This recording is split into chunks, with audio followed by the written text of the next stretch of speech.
When I was a student, and I write long essays. Hi, Charlotte. How you doing? You okay? Hi. Are you okay? Good stuff. I'm good. Thank you. Good. We'll start in a second. Just about Okay, no problem. placing on video, which I want to.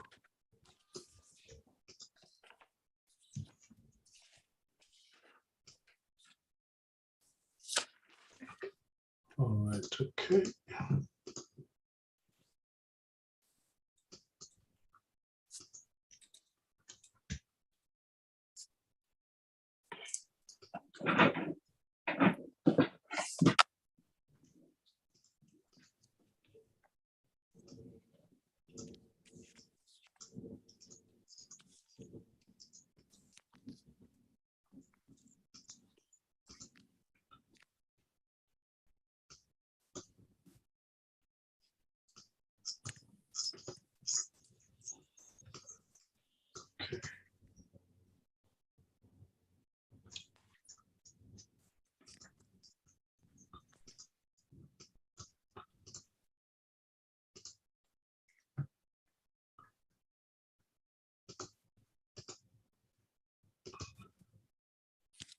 So we'll start off with the unit specification as always, and just briefly look at learning outcome 3 today, which is to look at a couple of bits in terms of understanding what is human resources and what is human resources planning.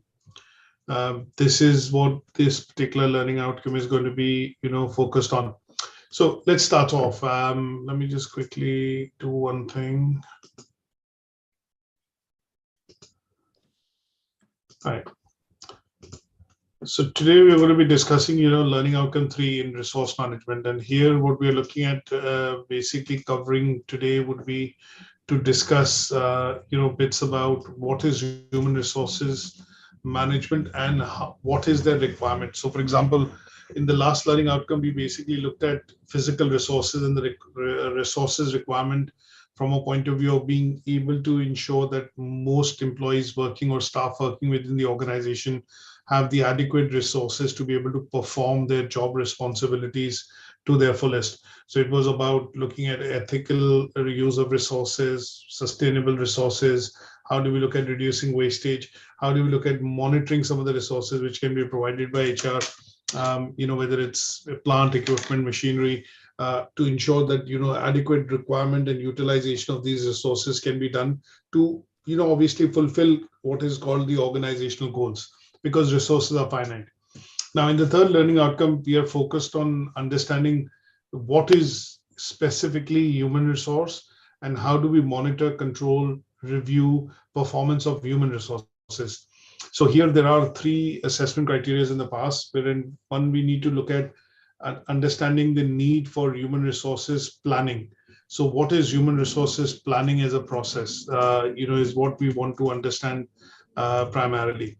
When we talk about organizations and when we talk about the process of planning, just like in any other department, you have marketing planning, you have sales, which does sales planning, you have engineering or production, which will do planning on inventory, resources, raw material required.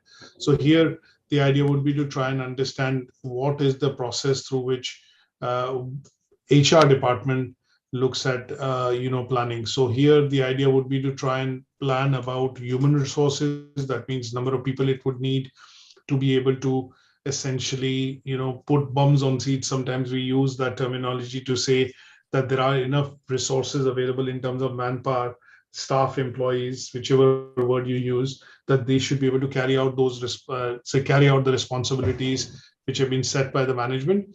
And that tends to be informing the management that yes, there are enough people, enough staff to be able to cover and try and achieve the goals and objectives which are set.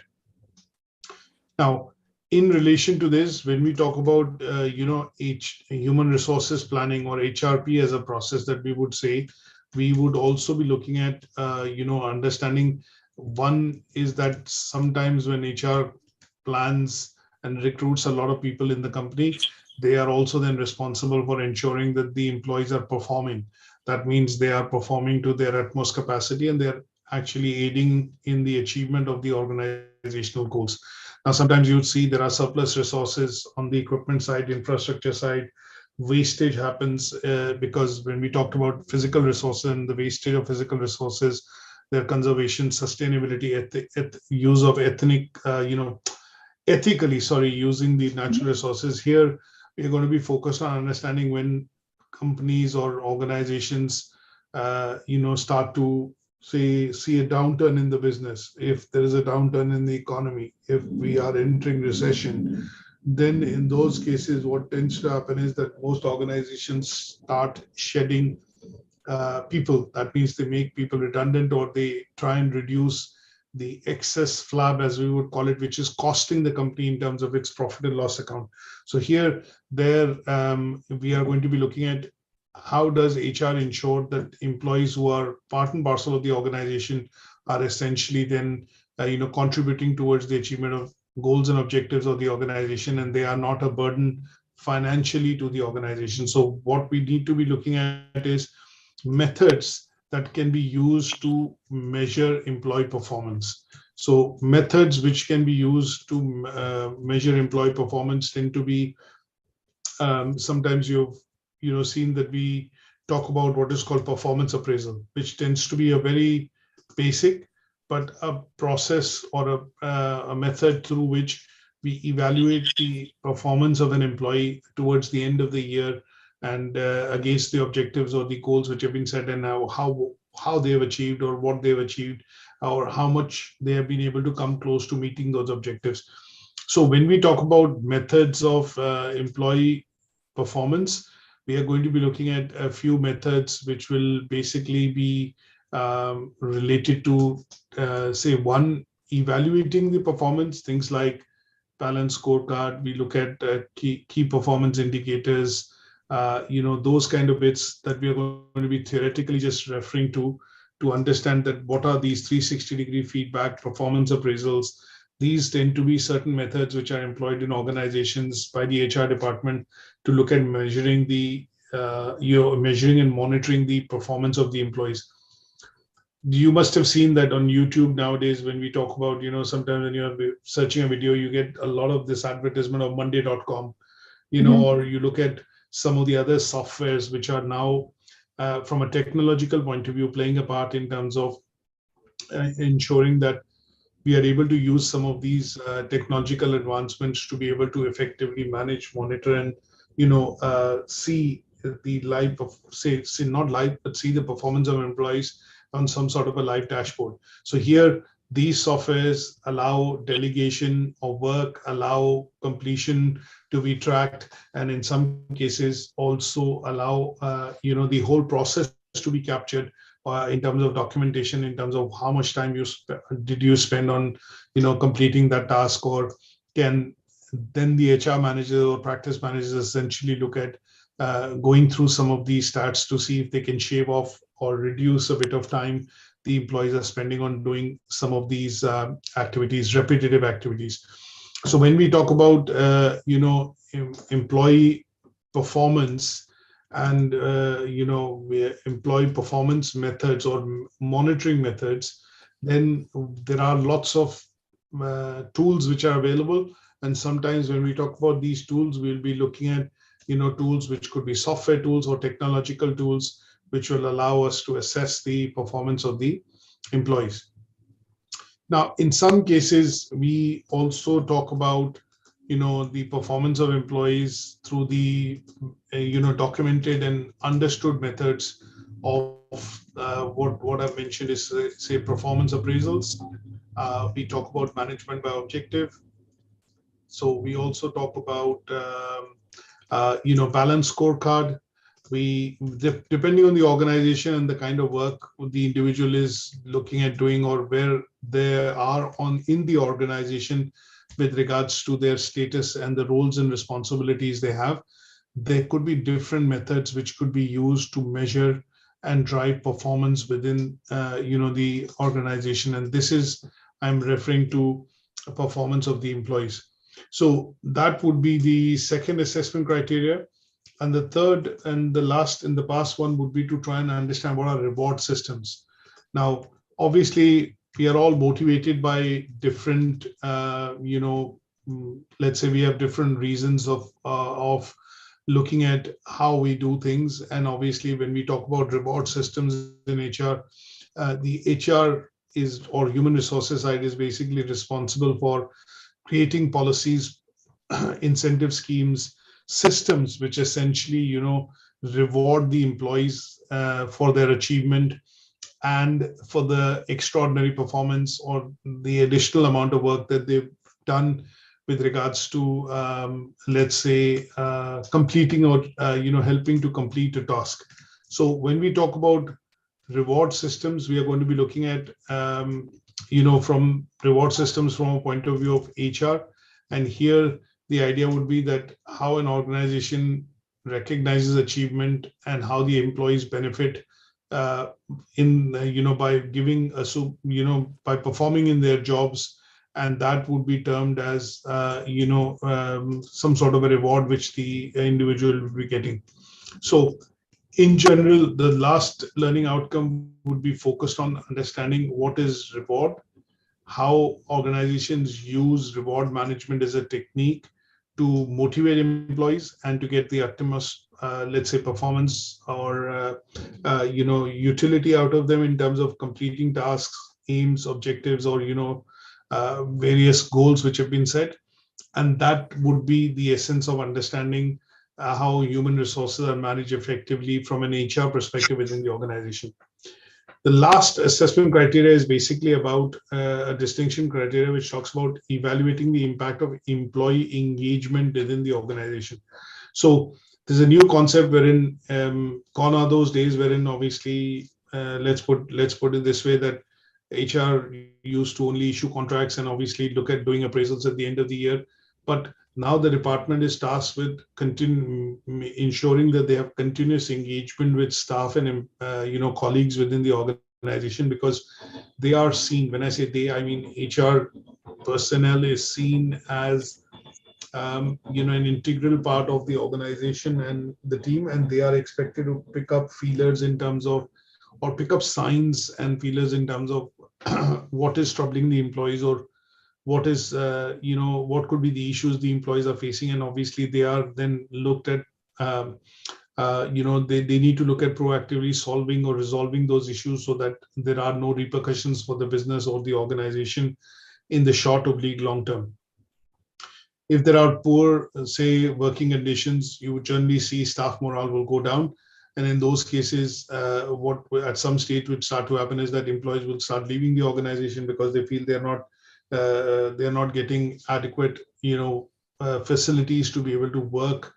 And it could be things like, some of the studies which have been done in the past, like the premises are not brightly lit, or the conditions in which, in terms of they work generally during shifts, are not managed properly. And that tends to have a bit of a bearing on the long term. And to a short term, when I say 6 to 9 months, long term, maybe more than that. And then we get to see employee turnover or staff leaving the organization happening. So here, the role of HR has become quite significant in the last couple of years. When I say last 2 decades in particular, wherein they are tasked with looking at maintaining good relations with the staff and colleagues within the organization. They are expected to engage with the staff, and this engagement can take different forms, which could be done through training, development. It could be, engagement, which is primarily done from a point of view of looking at giving flexibility in the field of work. Like during the COVID pandemic, we saw a lot of companies creating policies which were never seen of or heard of, or never seen and heard of, is because some companies allowed staff to work from home. Even companies made major changes to the systems, IT infrastructure, to allow the staff to be able to work from home. Some large companies like Google, Microsoft, some of the others, even gave a one-off fee to their employees to say that, okay, as a policy, you guys don't need to come and work in the office during the pandemic, the whole of year 2021. And then Google went ahead and obviously also gave out £1,000 or $1,000 vouchers to all the staff so that they could buy desk or comfortable make a comfortable arrangement to work from home, and that in the long run is seen as not having any detrimental effect of employees working from home during the COVID pandemic. So these are all examples of engagement which the HR department does in tandem with the management.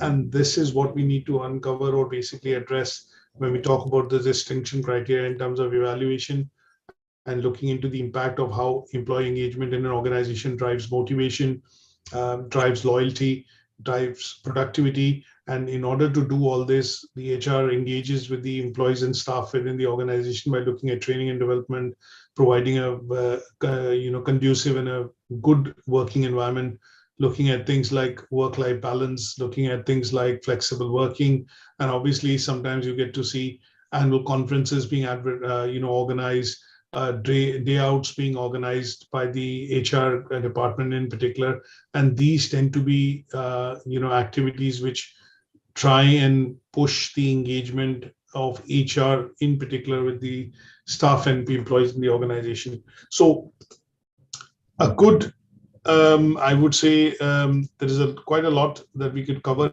in this particular learning outcome, and what we want to be able to do is look at some of the key concepts and obviously discuss this using a PowerPoint presentation which I've got.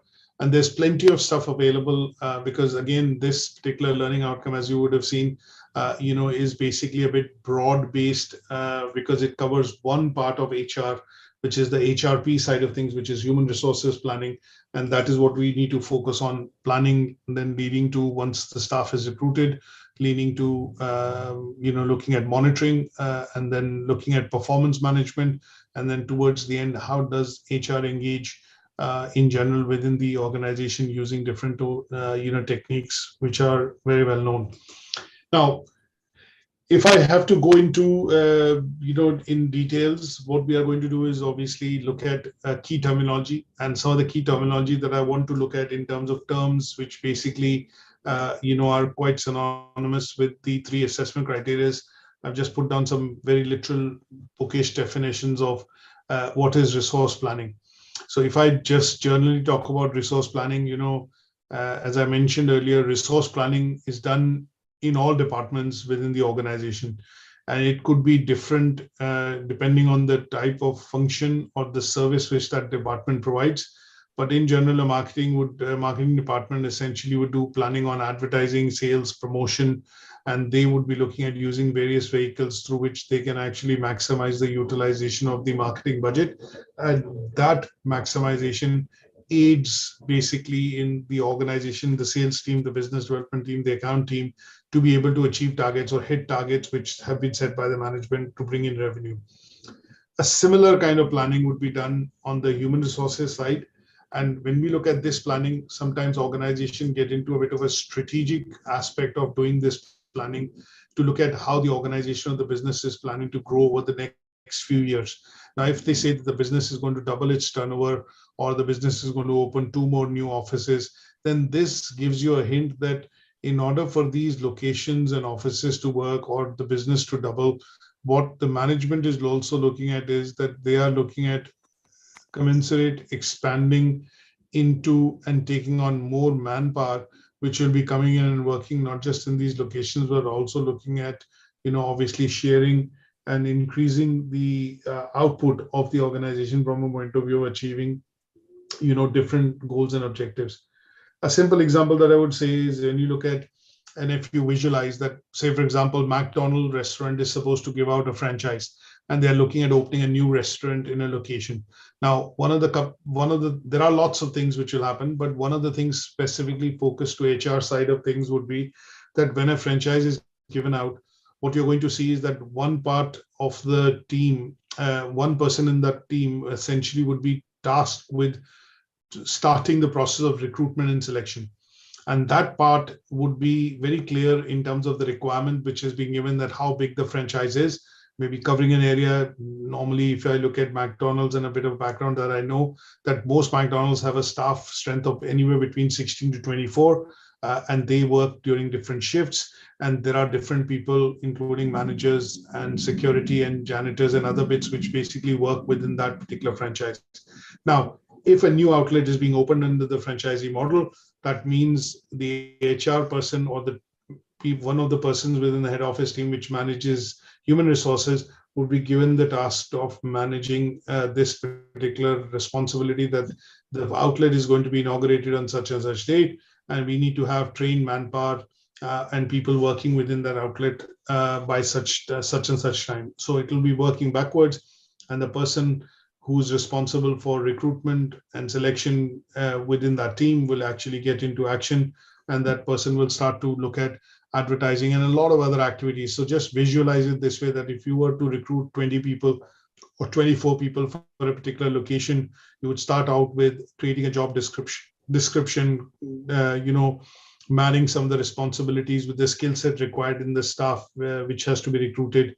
You would look at advertising. You would probably send it to recruitment agencies which are retained on board with McDonald's. You could also look at advertising these vacancies in different outlets. They could be posted on the intranet within the company, that if there is staff which is looking at taking internal posting or shifting to another area, would be given priority. So that person, he or she, would be actually looking at all such areas that would help hasten this process of recruitment.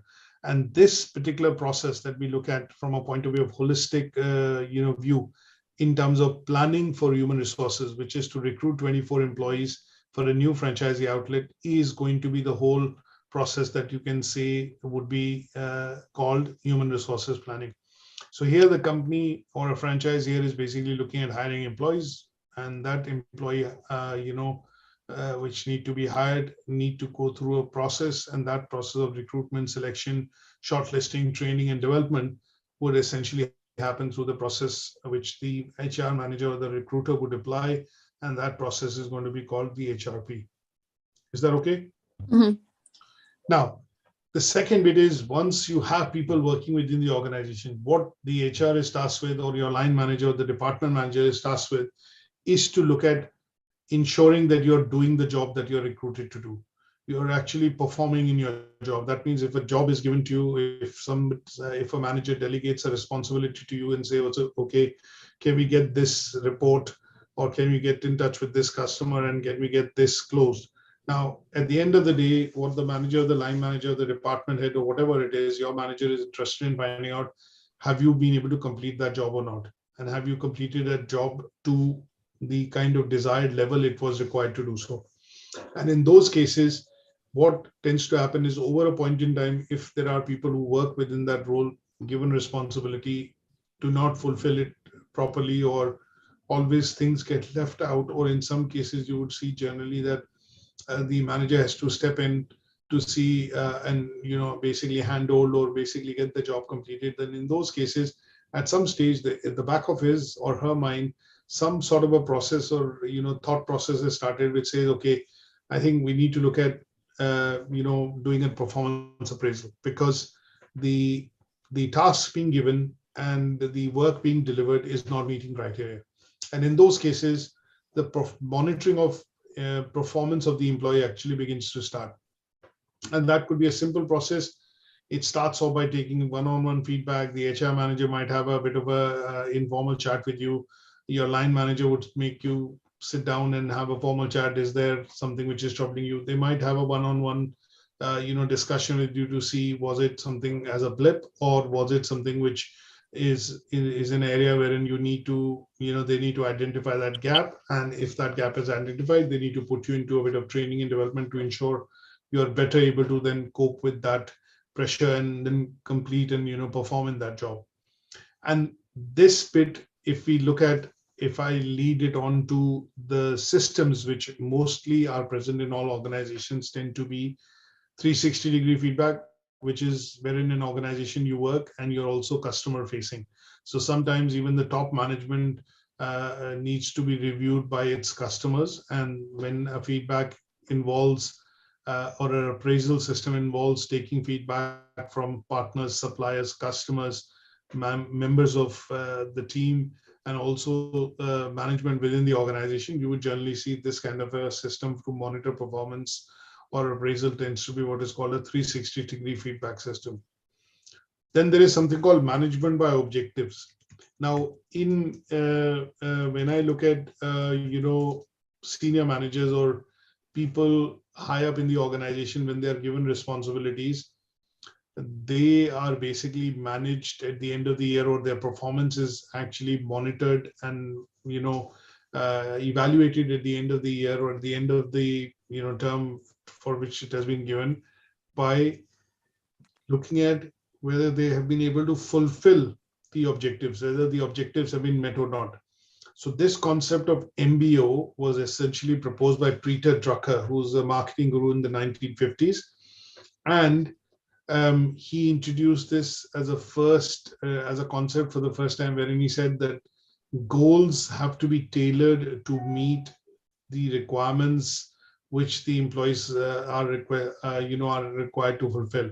So management by objective tends to be an approach wherein he proposed that you need to have needs, and those needs of the employees have to be matched with the goals which the organization is looking at fulfilling.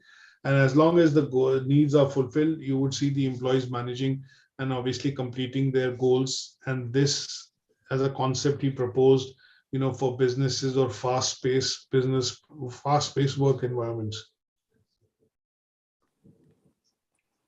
This is also something that you get to see being used specifically with department heads or people who have responsibility of managing lots of staff, and in general people with decision-making responsibility on the financial side, and they are generally managed by, and their performance is managed through what is called the MBOs.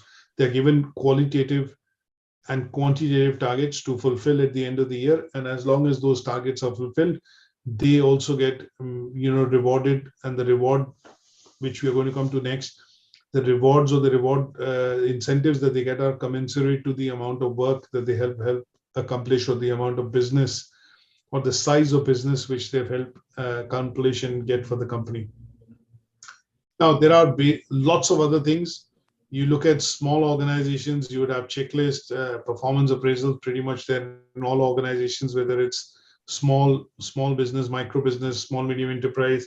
Most organizations have appraisal systems, but there are other employee monitoring management techniques, and one of them that we look at would be balanced scorecard. Now, this is something that you need to be aware of. Reason being that this is a technique which was introduced again after a lot of research by, I think Robert Kaplan and David Norton, if I remember the names correctly. And their aim was to basically synchronize the objectives of the company with the objectives of, the individual, so that if there is a match in terms of what the individual is looking at with the match in terms of what the organization is trying to achieve, then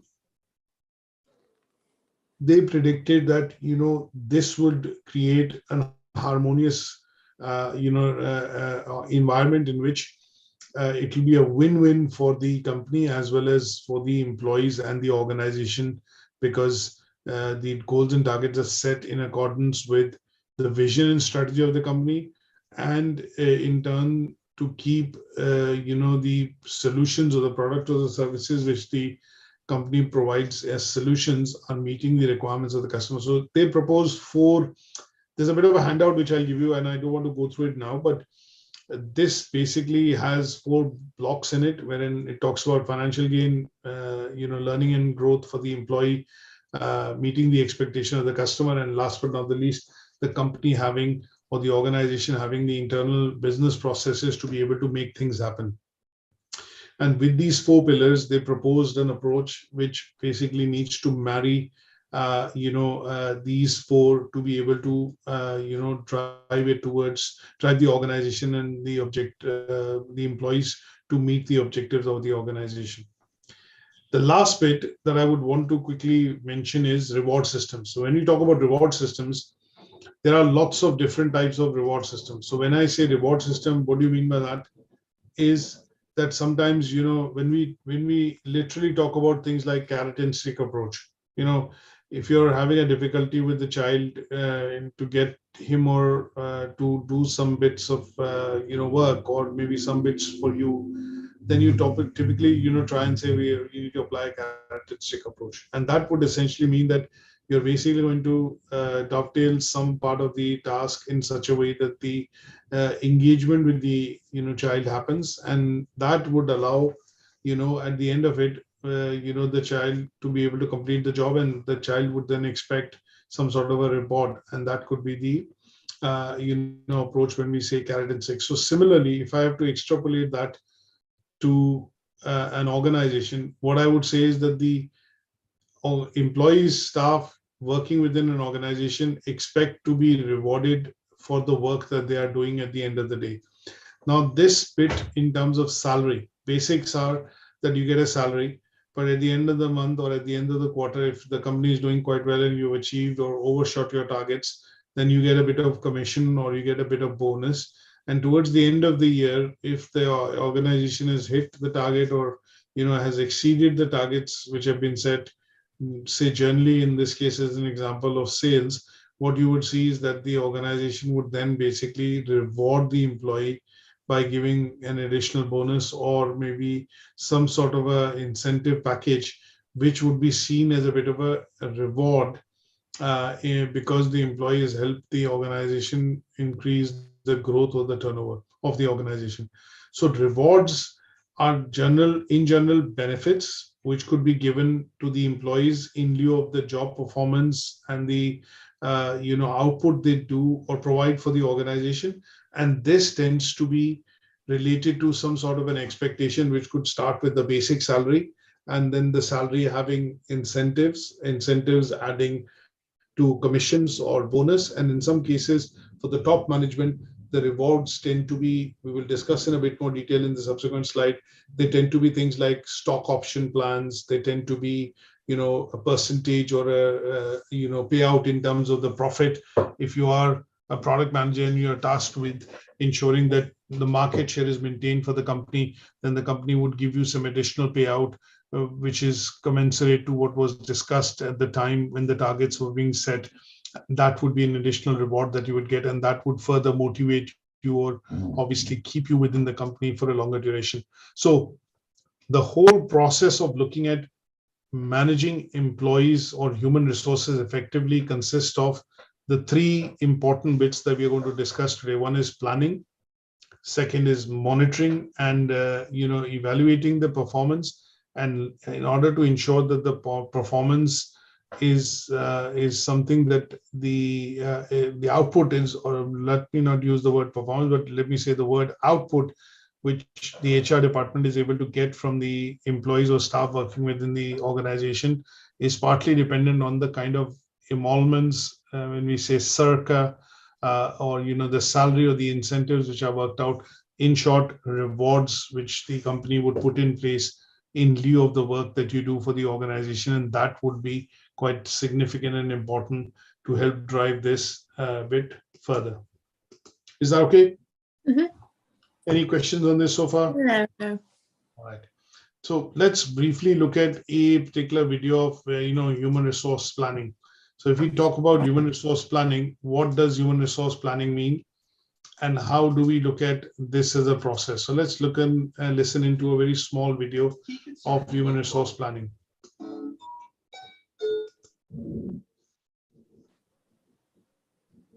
Resource planning, which is frequently a direct consequence of implementing strategies to move the organization forward. HR planning deals with determining how many people will be needed to execute an organization's specific functions, a key concern in both global and domestic firms. Human resource planning is the process of analyzing and identifying the need and availability of people so that the organization can meet its strategic objectives. The human resource planning process includes 4 distinct steps. Let's take a look at each.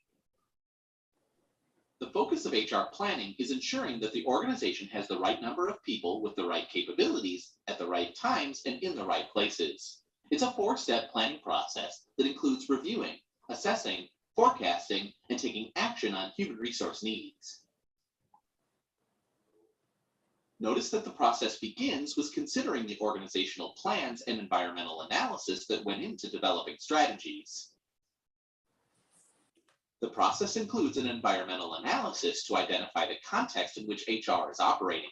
Strengths, weaknesses, opportunities, and threats are considered.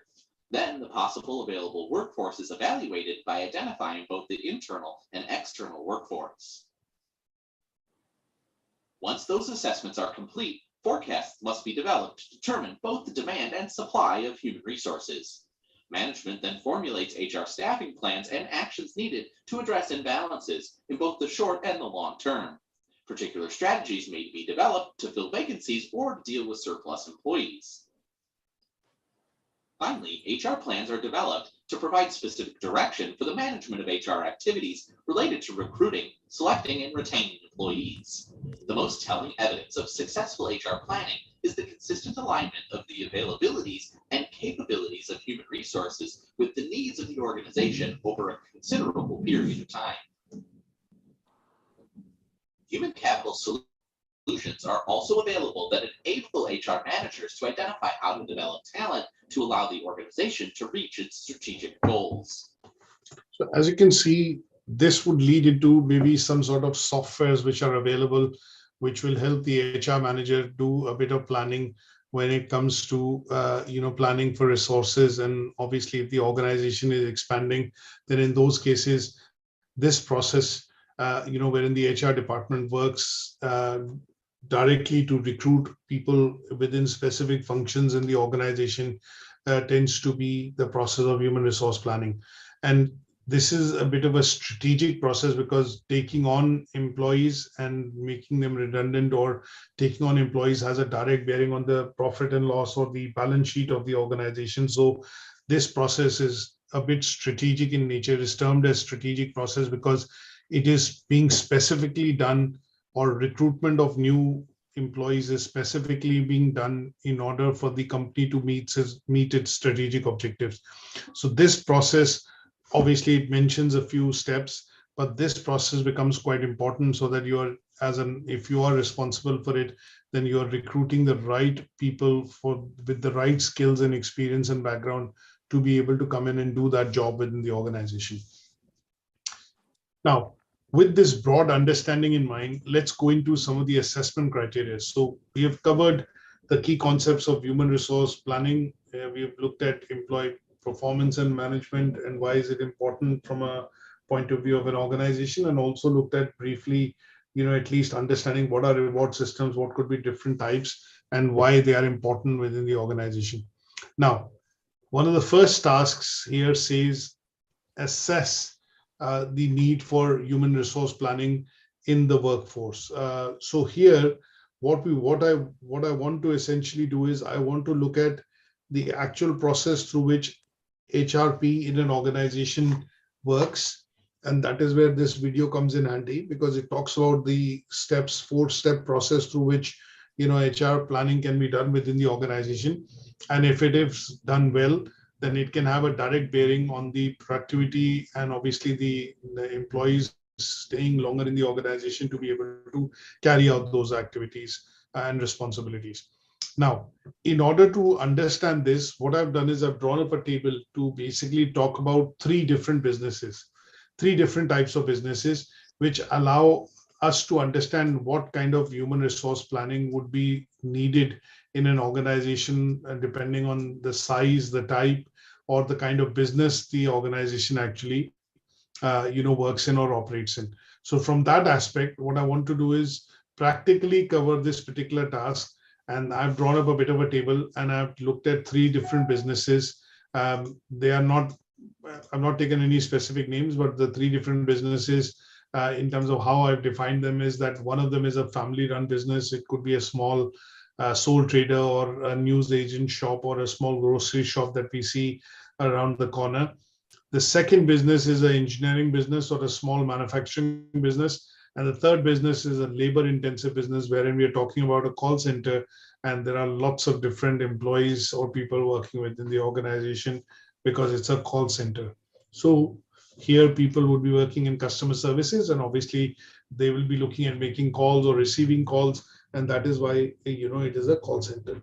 Now, if we understand the task which says assess the need of human resources planning in the workplace, in an organization. So here, if you look at three different types of businesses, one of them family-owned. Second, family-owned business could be a primary business. It could be agriculture, farming, fishery. If it's a secondary business, it could be like engineering, production, a small workshop, or a mechanic shop, or a motor workshop that you go to. If it's a tertiary business, it could be a service-related business. It could be a shop, a grocery store. It could be a unit that you have wherein you're trading or selling things to the customer. And it could be a shop on the high street, and that could be wherein you're procuring things as a trader, and then obviously procuring items as a trader, and then probably selling it, to customers, and that could be tertiary business. So the idea of classification here tends to be family-run business, picking your own produce. You are basically running a farm, and in this case, as a farming business, you have some employees which are permanent that are family members. There are some seasonal workers that you hire when the crop is to be harvested, and these would basically be classified as business. You're looking at type in terms of ownership. You're looking at concept, what they do in terms of the business service, what are the requirements on the manpower. And if I go briefly to the next slide, what I've done is what kind of things that they are producing, or products and services, what could be the physical resources they have, and what could be the physical facilities they need. So if it's a farming business, and it's when I mention it's a farming business, a family of 4, there are requirement of seasonal workers. The produce of the farm, the farm actually produces strawberries. The seasonal workers are required when the strawberries are ripe, obviously during the summer months, and they need to be picked. So there are some requirement of seasonal workers, and the more people they get, and they are able to pick the ripe fruit as quickly or as timely as possible, that would directly mean that the profitability of the business, the more the sale of the business would be. Now, physical resources with them, if you visualize it's a farming business, they'll have a huge area which will be a farm. They will have equipment which is farming equipment, things like tractors, blades, machines, things like that. And then we would have infrastructure. It could be supporting storage of this, let's say, harvest. And in some cases, they would also be looking at, obviously, equipment which could be used to extract this harvest, store it, process it, and then, obviously sell it in the market.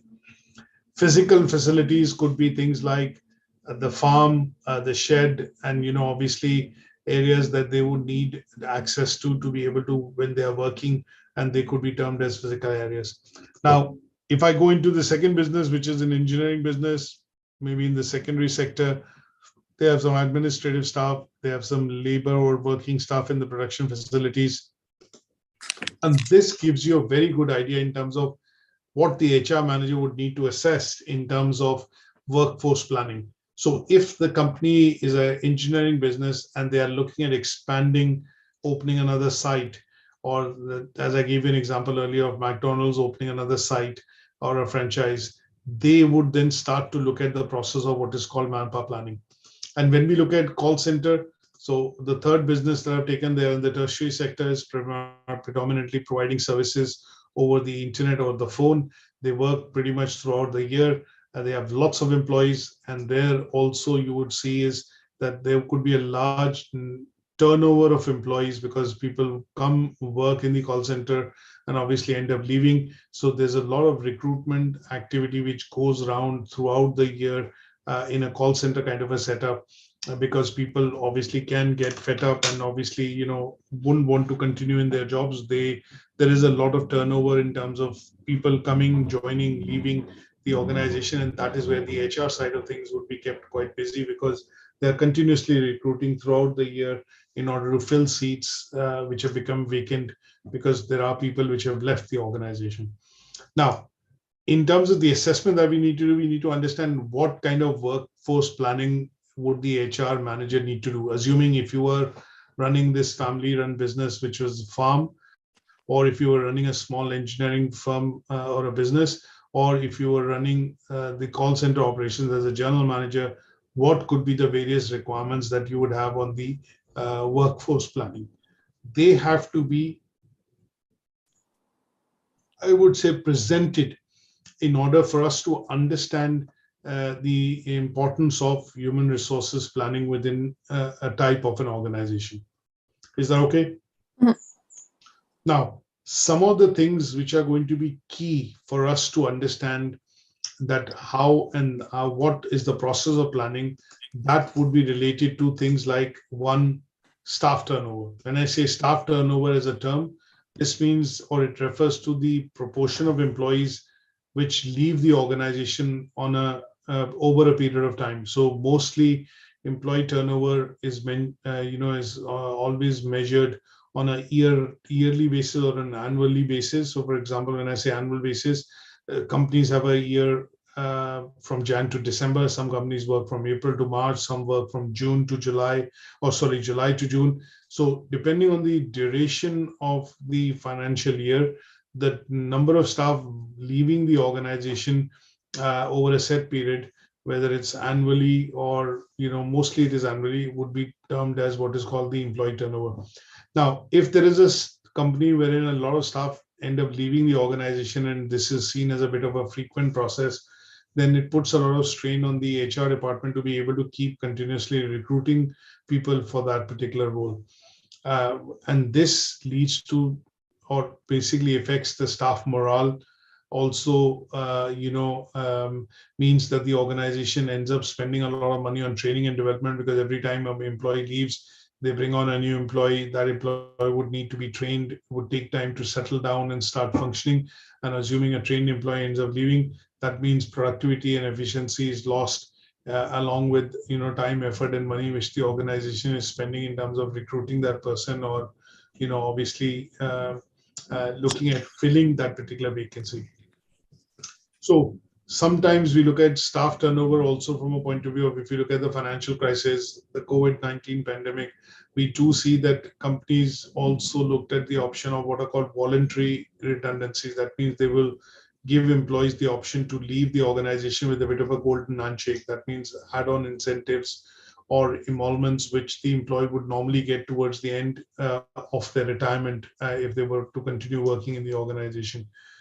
These could also mean that sometimes people retire, they resign, they could be made redundant, and they would all be considered in terms of staff turnover within the organization. And this is an important term, because when we look at planning, or when we look at the whole process of human resources planning, at some stage when a review is done, the statistics or the figures which come out of staff turnover are actually taken into account, because they point to maybe the things which need improvement within the organization, and that management in general looks at it very seriously, because they see that these are inaccuracies or gap areas or inefficiencies within the organization, because of which employees end up leaving the company, because they are not happy, or they are not happy with certain things. So this review and assessment which is done by the management looks at staff turnover as an important aspect of their own performance. When I say their, I mean HR's own performance at the end of the year, that how have you recruited the staff? Have you managed to retain all the staff? Have there been any redundancies or people resigning, and what their issues? And this gives them a bit of a starting point to discuss and measure performance of the HR employees themselves.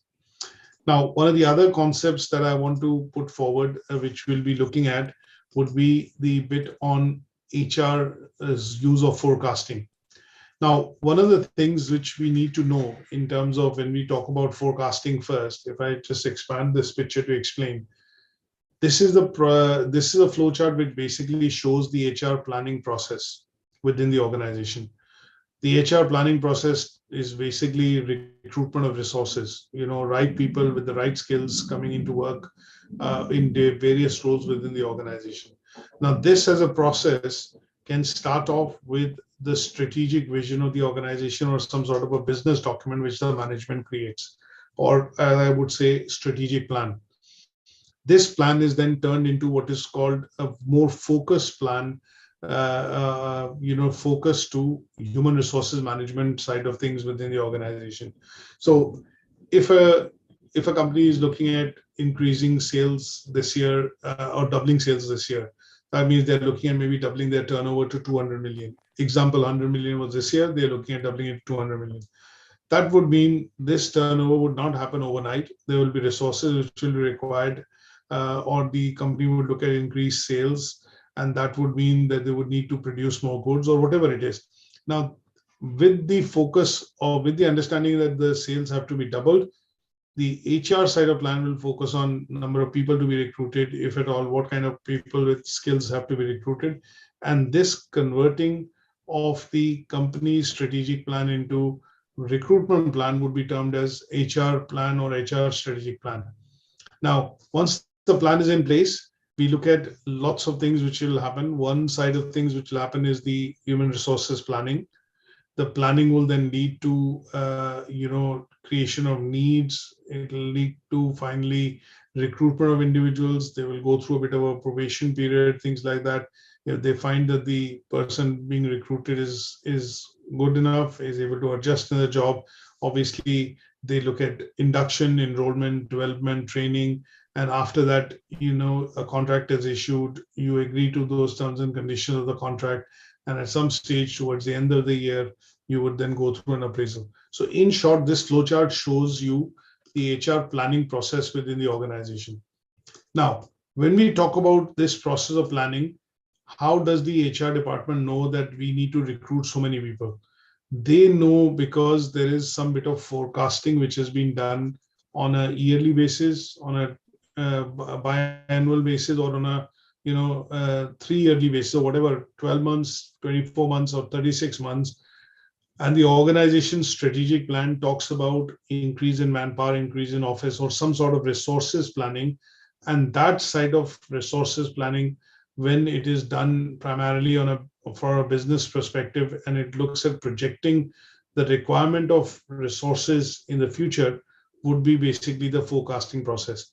So sometimes you would see a typical example that I would give you here is that when we have match of the day, some football clubs essentially recruit people through agencies on a temp basis, because on the match of the day, there will be 50, 60,000 people coming to the stadium.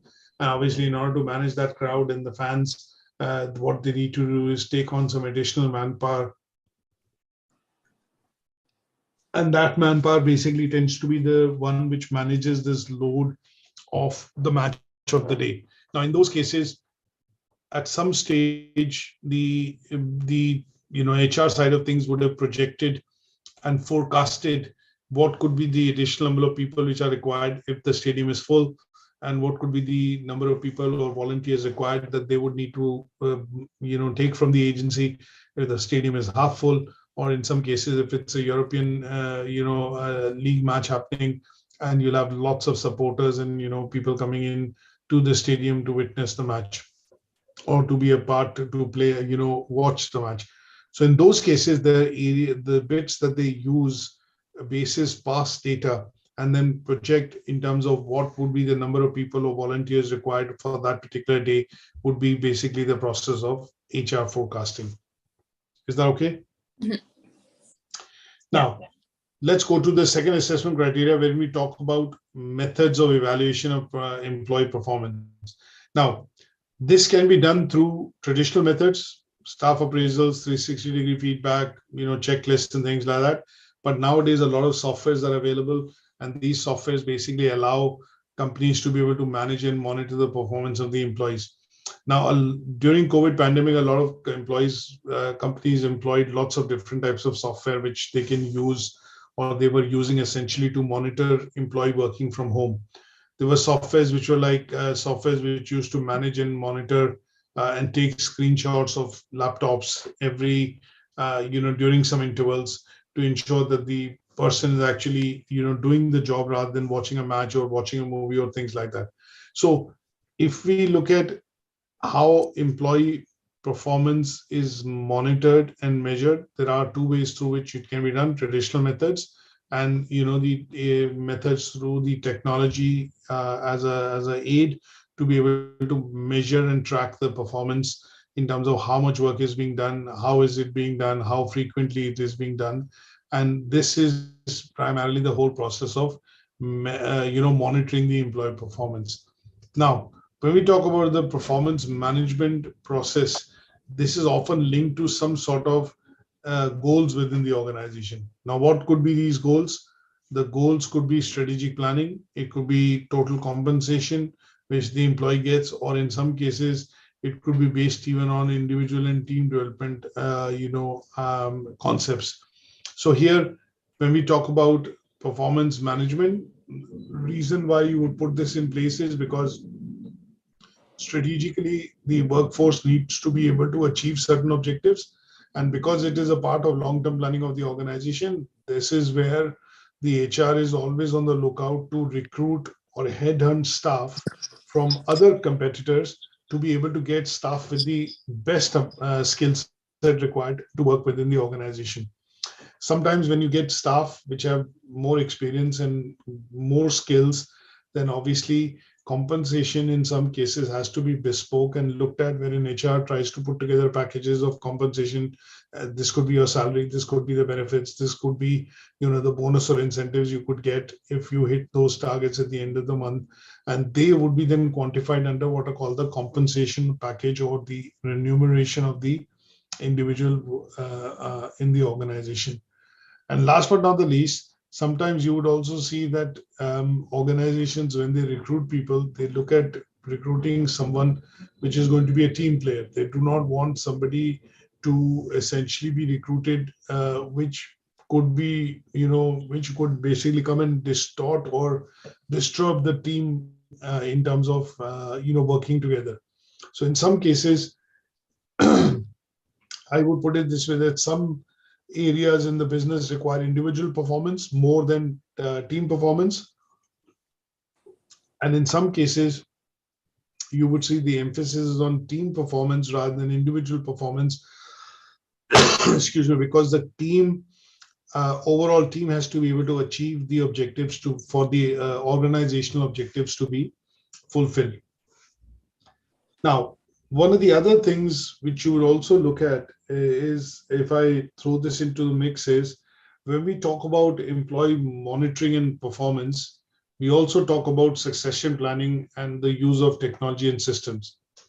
Now, succession planning tends to be, if you see that, if to give you an example, if you've been working within the organization for a couple of years, do your job well, you get along with everyone,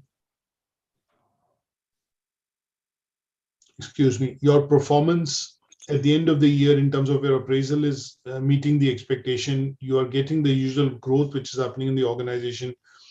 But over a point in time, what you would feel is that my roles and responsibilities are not increasing. And in those cases, what the organization would then tend to do is they would start to train and coach people who would be looking at taking on roles and responsibilities of people if in an eventuality somebody ends up leaving the organization. And in those cases, this process of success planning tends to then come into play. So when we look at succession planning, what it basically means, it literally is that here the organization, in this case the HR department, gets into the process of identifying and developing potential future candidates who would take up senior roles within the organization, under the assumption that if people are to leave or if existing manpower is to leave, then there is enough enough planning which has been done within the organization to make sure that the identification and the development of individuals can be done to ensure if somebody ends up leaving abruptly, then the organization doesn't suffer, but the individual is stepping into that role because they've been trained to take up that role over a point in time under the process of what is called succession planning. Now, there are lots of different things when we talk about performance management. And if I talk about performance management, what we are basically looking at is the elements through which the organization would look at managing the performance of an individual within the organization. They tend to be three broadly, if I have to categorize them. And these three broad elements tends to be: one, the organization needs to set meaningful goals which are achievable, they are not too far stretched, and that would mean that the person who's becoming a part and parcel of the organization is actually agreeing to the goal setting which has been done by the management. The second part tends to be the review. So when we talk about performance review, here we are looking at that we are going to be looking at the end of the year or at the end of the term, an appraisal of the individual in that particular role. And there, the idea would be to look at reviewing the performance of the individual to see whether the individual has been able to accomplish, the aims and objectives which have been set from a point of view of meeting those criteria. So when we talk about performance review, what you're going to be looking at the end of it would be to understand whether the individual has hit the target, has the individual been able to make the cut, or has the individual been able to achieve the goals and objectives which have been set. So performance review could be done. If I generally give an example, that when we talk about reviews, one of the basic example that I would give you is you'd review. Sometimes you buy something from Amazon and you write a Trustpilot review. That is a review because you have liked the product or you have liked the performance of the product. And what you've done is you've reviewed it using or reviewed it by writing, let's say, a review for the website or for the company. And that could be a simple way of looking at how reviews are done. Now, you could rank it, assuming if they were asking a question that on a scale of 1 to 5, would you be, how likely are you likely to recommend this product to a friend? Now, if you use ranking, you might say 5, and that could be also a process through which you could do review. So performance review can be done through a number of methods. It could be done through ranking. It could be done through, for example, 360-degree feedback. Review can be done on the basis of competency-based model. It can be done by management by objectives. And last but not the least, rating scales, or in some cases, using let's say, review process to basically see how have you fared on that particular role. And then when we talk about the last bit in terms of how performance management is done, we talk about the element 3, which is improvement plans. So when I say improvement plans, we talk about performance improvement plans, or if I would say here, if I have to write a short terminology, PIPs as they are called. Now, performance improvement plans can range from employees who would be in a new role, taking up a new role, or basically are getting into a role wherein they are not very clear of their expectations or performance that they have to give to be able to say that they are now settled and settled in that role, or obviously are meeting the performance expectations of the manager or the management. And here, when we talk about the critical elements which help assess the performance improvement tools, they tend to be related to, I would say, information that they have, the review mechanism which is going to be put into place, they have information on that. And then last but not the least, the plan of action which has to be completed in order to ensure that they are essentially meeting or giving the performance which is required of them with regards to maybe doing those activities in an organization. So in general, if I talk about performance management could mean lots of things, but because we are talking about the evaluation of performance management methods, we have to literally talk about the elements through which performance monitoring and management can be done. And they tend to be goal setting, review, and improvement plans. And as long as you're able to cover this up with a bit of an example to stitch it in to say, what could be the various methods through which employee performance could be managed. You could give an example that in some cases, when we talk about management of performance, we're going to be looking at goal setting. And a practical example that I would give you here is sometimes at the end of the year when new year is starting, the sales teams would sit down with the management to discuss what targets have been given. They will agree to taking that target or they will not agree to take that target. And in those cases, you would see some bit of rationalization happening, because at the end of the day, the management is also interested to ensure that the targets being given are being met, and they are not just given for the sake of being given. So in those cases, goal setting and management of those targets can be done by using this particular process through which we can look at the elements of performance management. Is that okay? Yeah. Now, last but not the least, we are going to go into third assessment criteria very briefly, and we're going to talk about reward systems. Now, when we talk about reward systems in general, there is no classic definition in terms of what could be classified as rewards which the company puts in place to ensure that employees have the right behavior or show the right behavioral characteristics and perform to their highest levels, which allows organization to meet its goals and objectives. Now, there could be 5 aspects of reward systems. It could be, reward systems themselves. It could be basis how rewards are allocated and distributed within the organization. There is something that we talk about which are called intrinsic versus extrinsic rewards. Now, I don't know whether you know the meaning of the term extrinsic or intrinsic. So when we talk about extrinsic, rewards are normally tangible. They cover things like pay, bonus, benefits, things like that. Intrinsic award tends to be psychological benefits which employees want to gain, from their organization, from their manager. So we'll be looking at talking about, both these kind of rewards, which would be, a part and parcel of, I would say, reward system.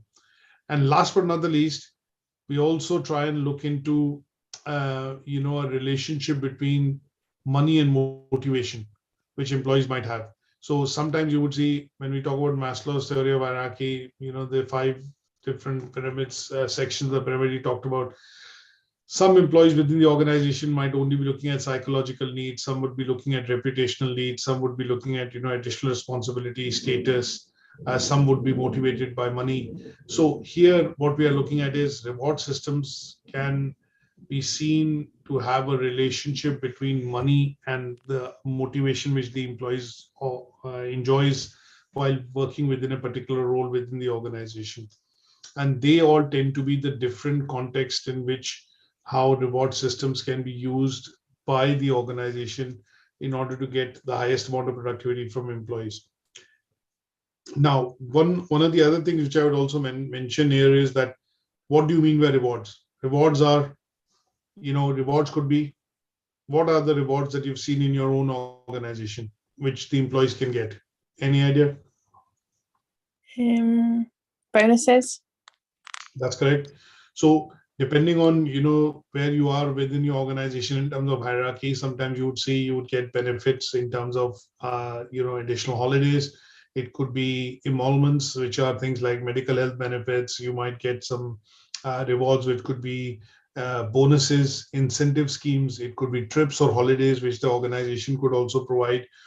And in some cases, these rewards could be financial rewards, and they could be financial rewards, but which are basically over a point in time to be divested, which is in terms of employee stock option plans or shares, essentially, which is given normally to the senior management. So when we talk about different types of rewards and their effectiveness, what we also need to understand is what are these rewards and what could be the reasons, variety of reasons which the organizations use these reward systems. So it is generally agreed that the reward systems influence job effort and performance. They basically have an effect on the attendance and retention of employees within the organization. They also are related to a commitment of an employee towards the organization. And towards the end of the job, we will also say one of the additional points is that it also creates a bit of the feeling of job satisfaction if the employees are satisfied with the reward system within the organization. Now, a simple example of this would be that if you are working in a particular role for a number of years and you've been gradually and slowly promoted over the years, you are generally, that means it can be seen as a sign that you are generally performing in the role, you're happy with the responsibility you have, and at the end of the day, the organization is, looking at rewarding you by giving a 5-year, trusted employee certificate or an award or something like that, which would create a bit of job satisfaction, which would say, okay, I work in this organization, I'm happy with my job, and I want to stay within the organization. Now, these rewards that we talk about can be performance-based, which we get to see generally in the case of sales. So if you achieve 100%, you get this. If you achieve 110% of it or 125% of it, you would primarily get off your targets given.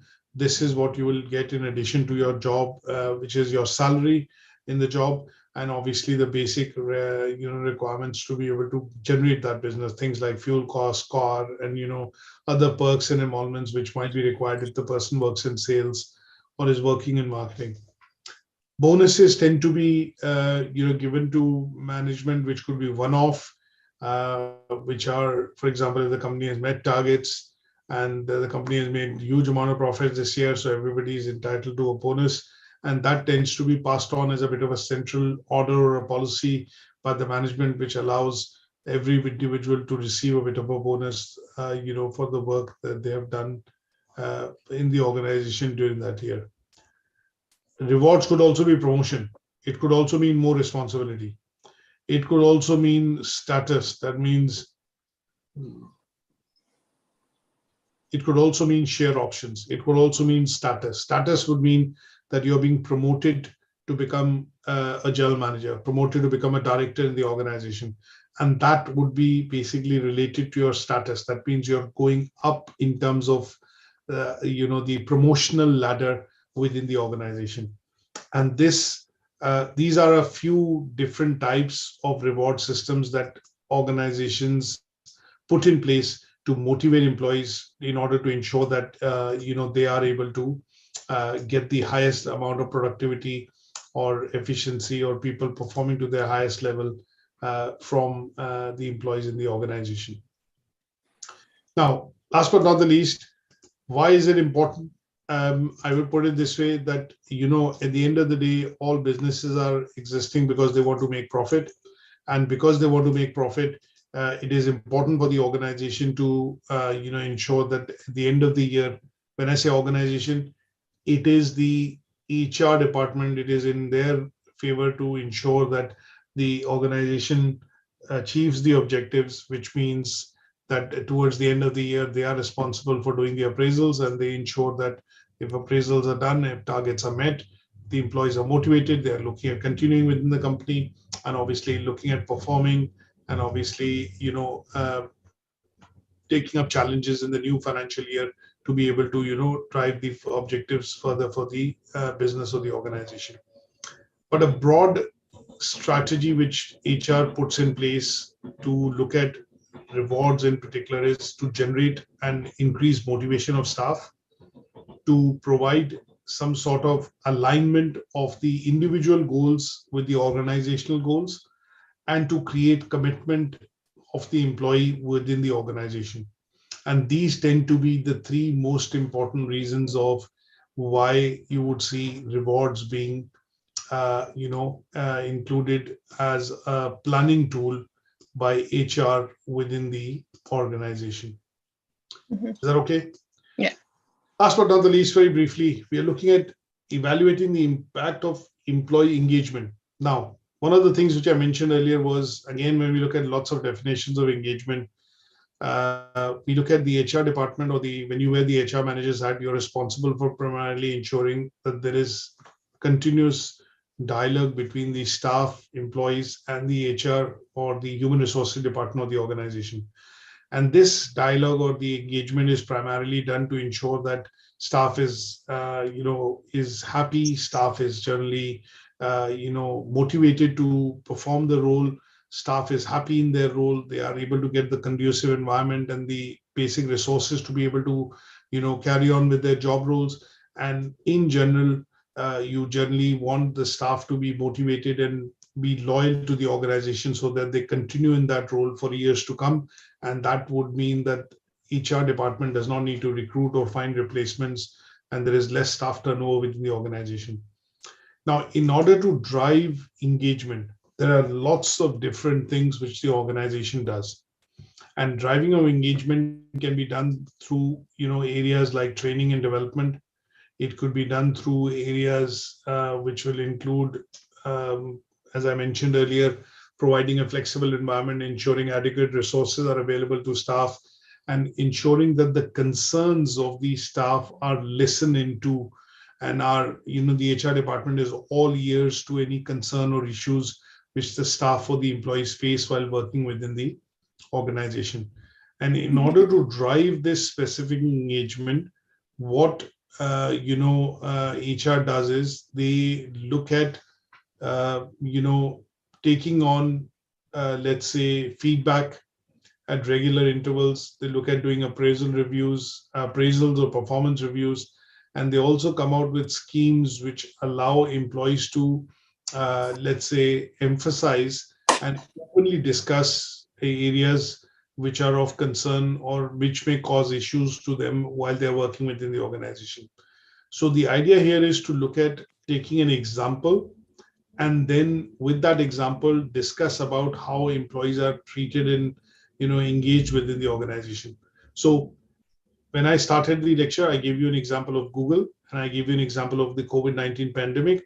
A lot of organizations did lots of things during the pandemic to adapt their policies, procedures to ensure that employees are able to work from home and the business continues, there's continuity in the business. And you could take the example of Google as an organization, or as maybe one of the other organizations that you're more familiar with, to say that during the pandemic, these are the changes which the organization did in terms of their policy, in terms of their working methodology. They allowed the employees to work for full 1 year from home, also gave out an incentive to ensure that the employees can buy desk chairs or additional furniture to be able to work from home comfortably. And this in turn had borne benefits for the organization, because it meant productivity of staff went up. There was less staff layover or turnover, which in terms of staff leaving the organization. And at the end of the day, Google wanted the work to be done because they're a tertiary sector organization which provides services.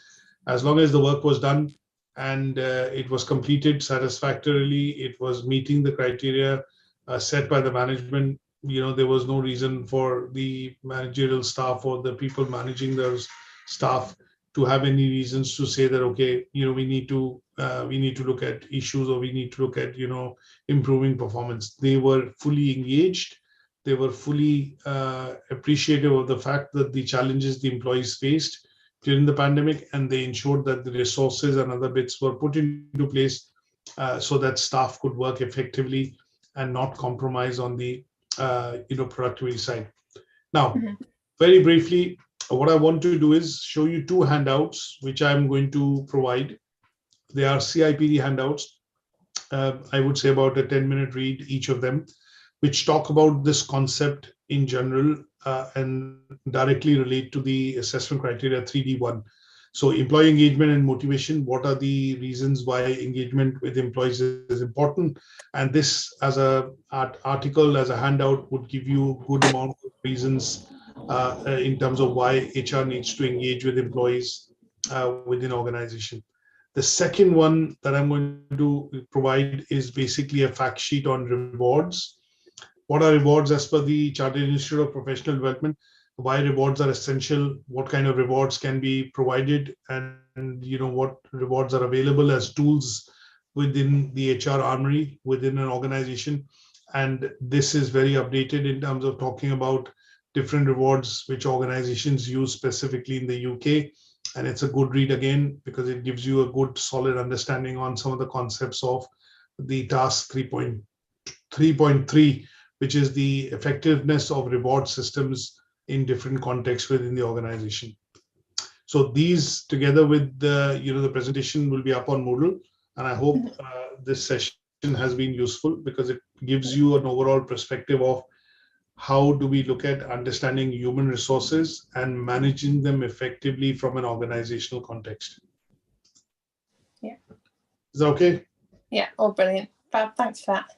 Good stuff. So I will catch up with you next week with regards to the fourth learning outcome on this. And then until then, these things would be available up on Moodle, and I will speak to you soon. Yeah, brilliant. Thank you. Thank you. Take care. Bye. You too. Bye. Bye.